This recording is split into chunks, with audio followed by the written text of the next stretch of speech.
kind of getting them to reflect is Right. the whole Right. purpose. Of you should be so proud. You don't say you should be so proud. You Right. say, what do you think? Right. You Right. Right. tell Right. me. Right.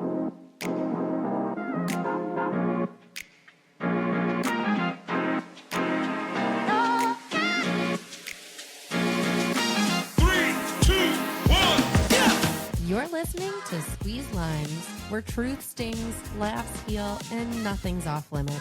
I'm Tyler, the daughter. I'm Robin, the mom. And if life gives you lemons, We're squeezing lines instead. so grab a seat, open your mind, and get ready to laugh or cry because we're not here to play nice. We're here to get real.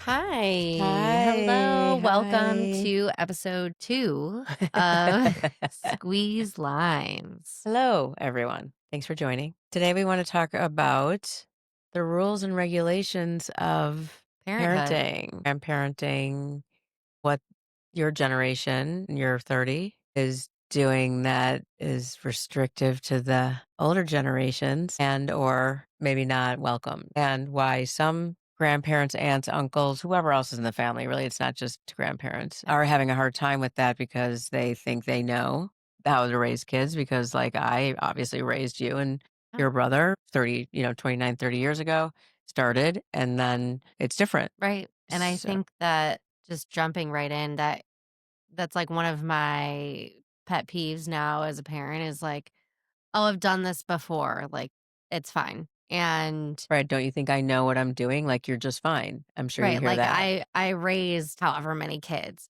And for me, like, yeah, of course. Because You guess what? This is gonna did. happen to you, just so you know. It's gonna happen to you, Right. and your daughter's gonna be like, we don't say that anymore. We don't do that Right. anymore." It is I think it's that's being wonderful. progressive, is Absolutely. to listen and learn a different way and realize some things are a little absurd, but then some things were seriously wrong with the way that we were doing it, just like Yeah. my mom's generation and my grandmother's generation. Some of those things are just not warranted and actually disturbing. And so what I was going off of was that when people say that, like, "Oh, I've done this before," or, "When you were this young," whatever it is, it bothers me because that was you and your children back however many years ago. Oh, Even if it was like not, even if it's a friend that is doing it or someone similar to your age, that doesn't mean that's your style. exactly. And That's so the my respect factor. point is that we're all different people Yeah. and we all do things differently. And so when you're trying to correct or say, and I'm not talking just like you, but just in general, anyone is talking about generations and they're like, oh, but we've already done this. Like you survived, you lived. Right, Like, right, right, okay, right. but that was for now 30 years ago. You didn't have all the research that you have now. And there's different ways of doing things because we've seen things that really worked well over 30 years and things that really did not. So I would hope that my children will be raising their children, God willing, different than how I am, because that means that we're learning so much more. Right. I agree with that. I totally agree. I feel like my friends who are grandparents are going to be grandparents, it's like there are certain rules. There's certain things you can't buy. There's certain things you can't use. There's certain words you can't say. There's just a Yeah. lot to learn. And it's like, wait a minute. I'm now a grandmother. I'm a mom. I know how I raise my kids, and I believe that I did it really well. Thank you. Yeah, you Did I did. not? Okay. You best agree. I'm just kidding. Wow. That no, I'm kidding. But it's true, meaning there's a lot of rules, there's a lot of stipulations, and I know that my friends and I are like colleagues of mine, like we roll our eyes like, okay, we just have to go with the flow.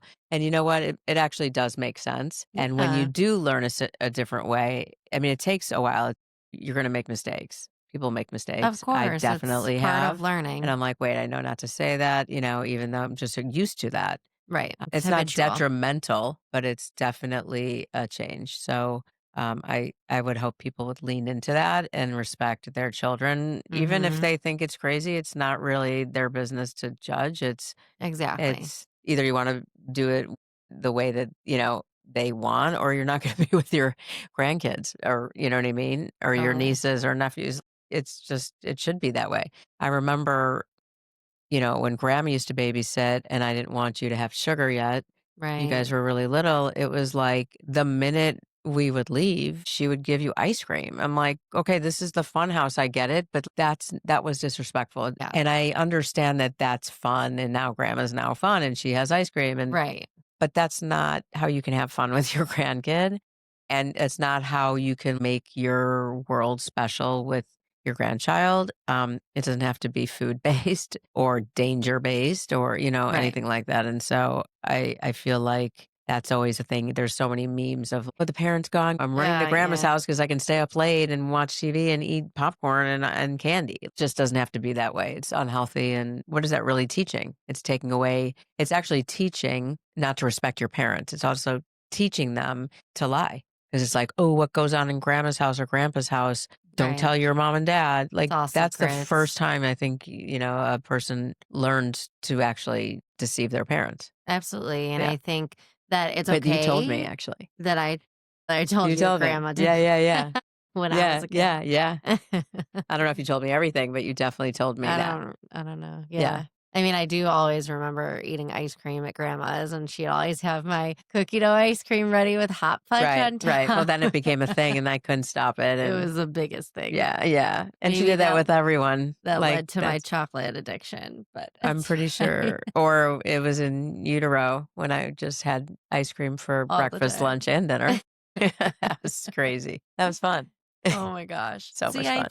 I think there's times when it's okay. Like if your kids are gonna stay up late at your grandparents, like okay, like so fun. They're having a good time. And I think for me personally, I wouldn't be bothered by that. I think at this time, and just speaking from my experience most recently, is my daughter just turned 1 and I don't believe yet that she should have sugar.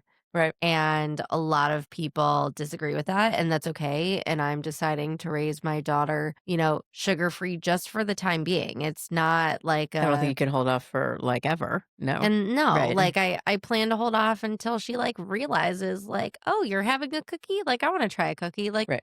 "Okay, fine." So Not at a big 1 deal. years old, she has no clue what she's missing, and we know the science now that sugar is really detrimental to a developing brain and body. And so why would I intentionally give my child unhealthy food Right. when I Only know it's it's just only you going to can crave harm? it. Right. Yeah, and there's so much research behind it right now, and I don't think that she needs it, and that's okay. And it's not like she knows, Right. That's the thing. and Well, just like TV, you don't have that either. So I grew yeah. up with a TV in like my bedroom, literally, Hmm. and unfortunately, my sisters and I mostly can't go to sleep without a TV. So Yeah, you didn't have a TV in your room, thank your God. bedrooms. Yeah. You still don't as No. an adult, and I totally respect that fully because I really have a hard time going to sleep without it. I need it, but it's also today like not so great for babies like to watch and like adjust. Are you talking about shows like that they're just so fast paced? And for me, I don't want her, on screens. She watches my mother-in-law has like a really fun little YouTube channel for her grandkids that she watches. And then, you know, the only other thing that she's on for screens is FaceTime.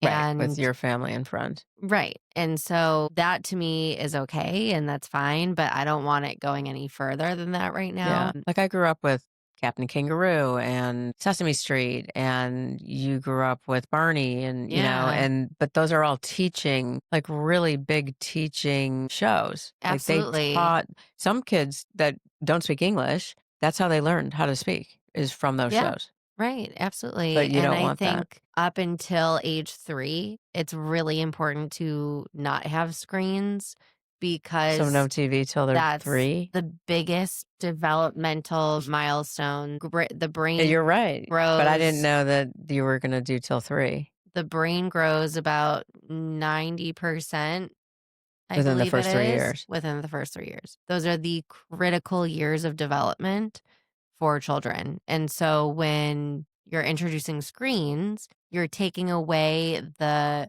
curiosity, you're taking away time to be bored, which elicits creativity and curiosity and trying to figure out something to do on your own and to do things that are hands on to get the fine motor skills, the gross motor skills. And it's so important Well, what just about for educational shows? their education happens through play. And I think that's the biggest thing that parents miss nowadays is that they think that the ABCs and one, two, threes is the thing to learn first and foremost. And it's not. The thing to learn is how to socialize.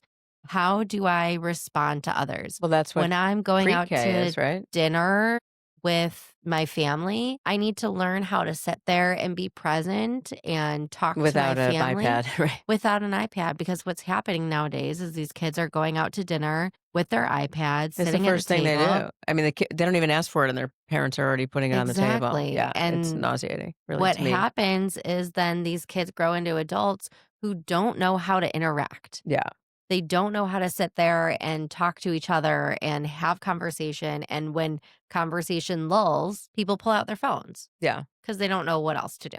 yeah. So it's So you're really really big. teaching a new generation to go back to, like, how I grew up. There wasn't anything. Well, Like, just other no, I mean, a no TV. TV, like, there were 4 channels or something, Right, literally. and, like, social media and all of that, I want to delay it as much as possible Yeah. because even social media is like a drug. Well, there's no doubt.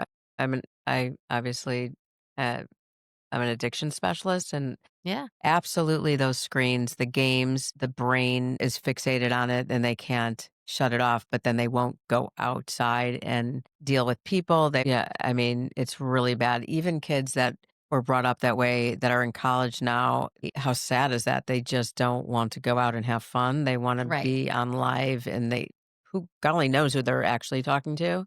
right, and it's It's just super sad. a dopamine rush. Yeah. It's So no screens till she's 3. that's the goal, absolutely, All right. because when they're that young, what's the purpose? I don't know, There's watching no a reason. concert, watching, Sure, if you wanna have music playing. or soccer or football or, that's I kinda mean, fun. I don't sure, know. if we're doing sports games, but we're not like a big, let's sit down and watch a soccer game household. Well, no, I'm saying, like, the Super Bowl and, Yeah, and like little tournaments or things like that. yeah, you're fine with that. Absolutely. But when it's a daily occurrence, Right. I mean, that's where my house was a house of all sugar cereals. Like, we had everything. same.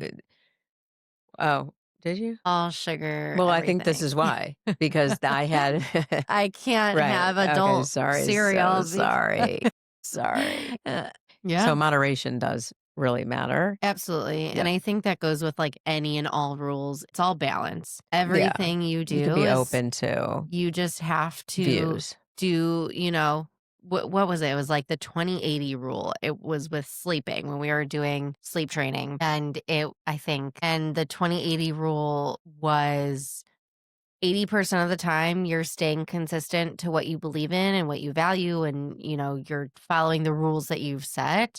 So in terms of sleeping, that's like making sure you're consistently putting them down at the same time every night and having your bedtime routines and all that. But then 20% of the time you're living your life. If you get home late from Right, right, dinner or you're right, out and about, like you're living life and it's okay. If you're right, traveling, if you're on right. Of vacation, course. so everything has So balance to it. 20% to mess up. Not mess Not up, mess but, up, like, but just like, not be so strict. yeah, not take I like everything that. so I like seriously that. and so like it has to be this way. Right, right.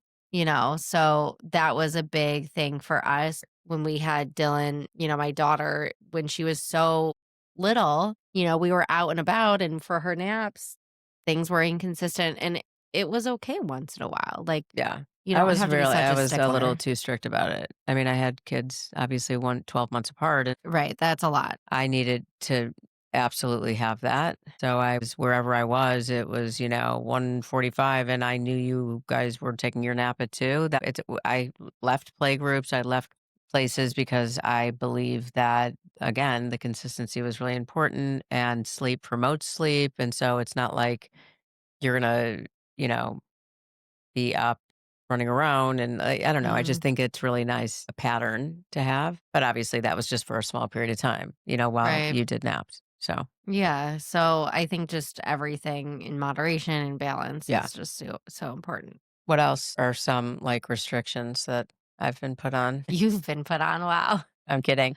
Well, you tell No, me. I I am don't kidding. know. I think some of the words I've had to change around, which I think it totally makes sense to me. I mean, some things Such don't make as sense at all. Like, I am really proud of you. I'm really proud of Cole, my son. I'm really proud of your husband, my son-in-law. I'm proud of that. Don't think anything's wrong with that. But I was told that saying I'm proud of you makes it like that I am an selfish. external validation. Right.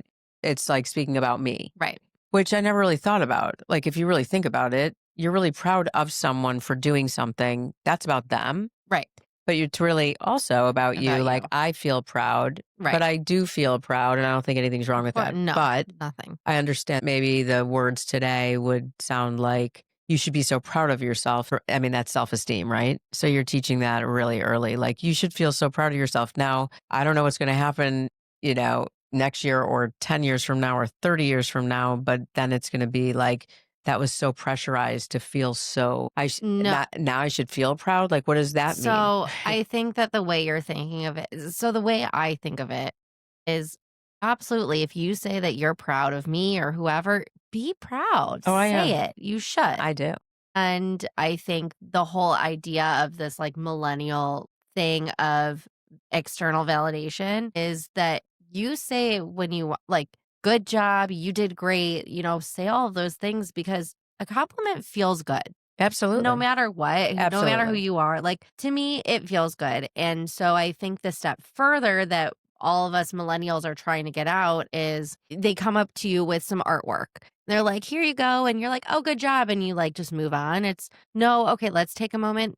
Like, Right. tell me about what you Right. did. Right. Like, how do you feel about it? And kind of getting them to reflect is Right. the whole Right. purpose Of you should be so proud. of you should be so proud. It's you don't say you should be so proud. You Right. say, what do you think? Right. You Right. Right. tell Right. me. Right. Right. And that's the whole purpose is just That having makes more them sense to then. get in their brain and reflect and internalize of their own work and what they like to do. Good. So, all right. Thanks for joining. Thank you for We'll be joining. back later. We'll be back later. Please go ahead and follow us on all the socials at Squeeze Limes, and we'll see you next time. Bye. Thanks for hanging out with us. Be sure to follow, subscribe, and share it with someone who needs a good squeeze. Of course, everybody needs one. See you next time on Squeeze Limes.